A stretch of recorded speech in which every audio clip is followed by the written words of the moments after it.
I'm just really going to take you through the final sections of the talk, which really are about annual reviews and transition reviews, and appeals, which will then take us on to our final session, which Laura and I are holding in between us.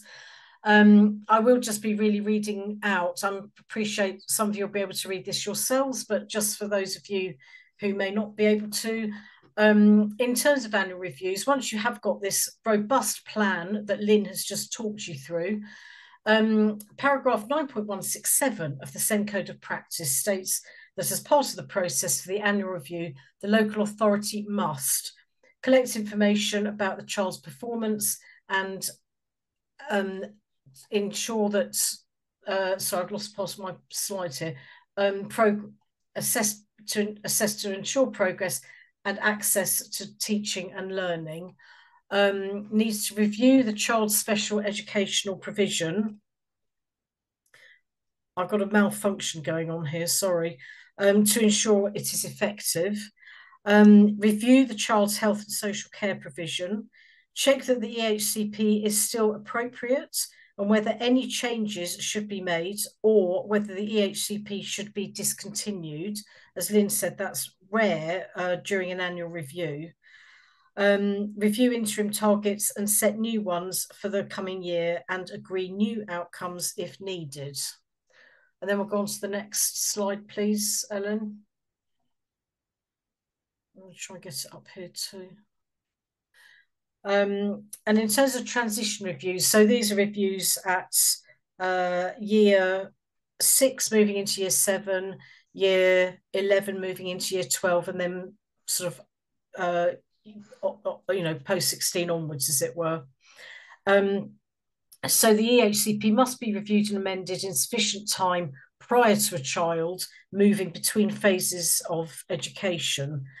The review and any amendments to the EHC plan, including naming the institution, must be completed by 15th of February in the calendar year of the transfer into or between schools.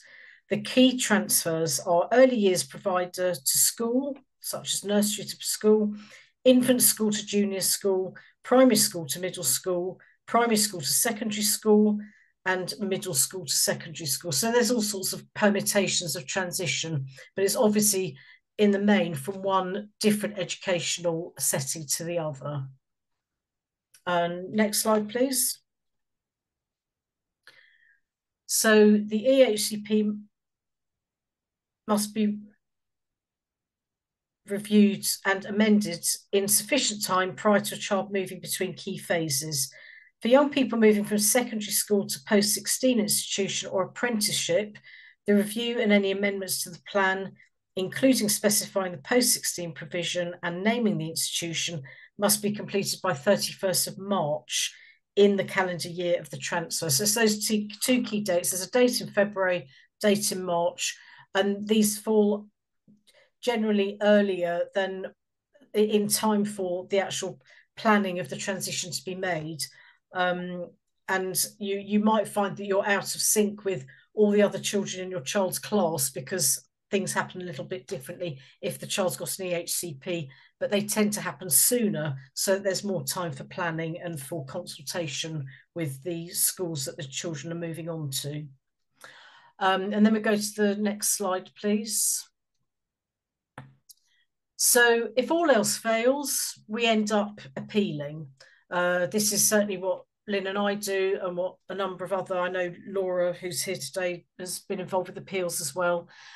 So the right to appeal, you must make an appeal to the SEND Tribunal within 2 months of the local authority decision.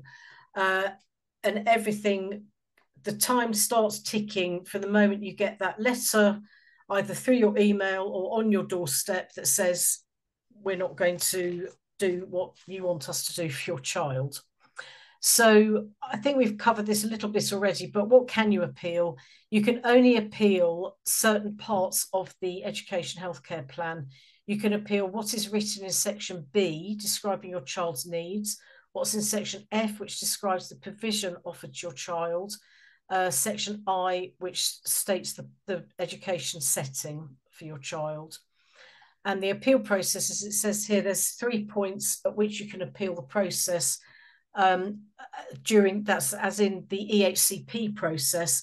So at week 6, which is the early stage when you're you'll refuse the right for your child to have an assessment. And we're finding increasingly that everybody is being refused the right to an assessment. Week 16 is when there's the refusal to issue a plan. So they might have done an assessment and the local authority will come back to you and say, well, we've assessed your child, but we think the school can meet their needs without the need of a plan. So they'll refuse to issue a plan. And then week 20 is the end of the period to produce an EHCP.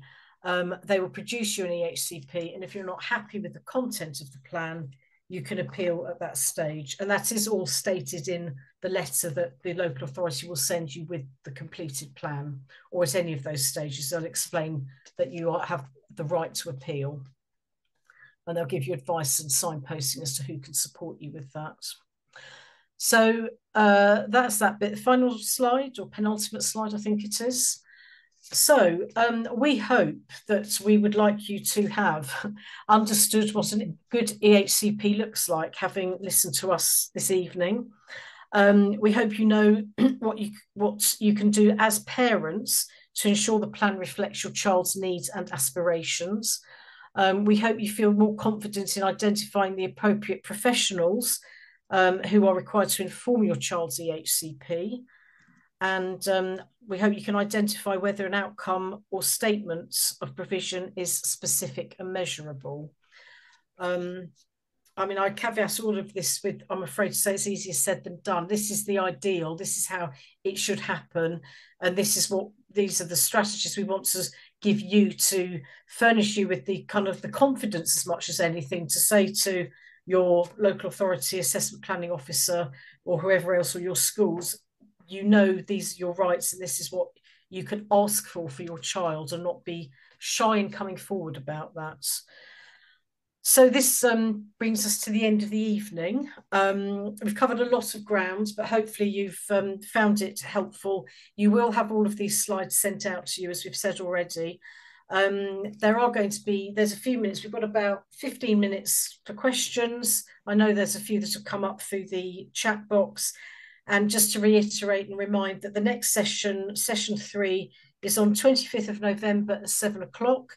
I'm going to be doing that with Laura Hughes, who's Chief Executive of More Vision. And we're going to be talking about what can I do if I want to appeal.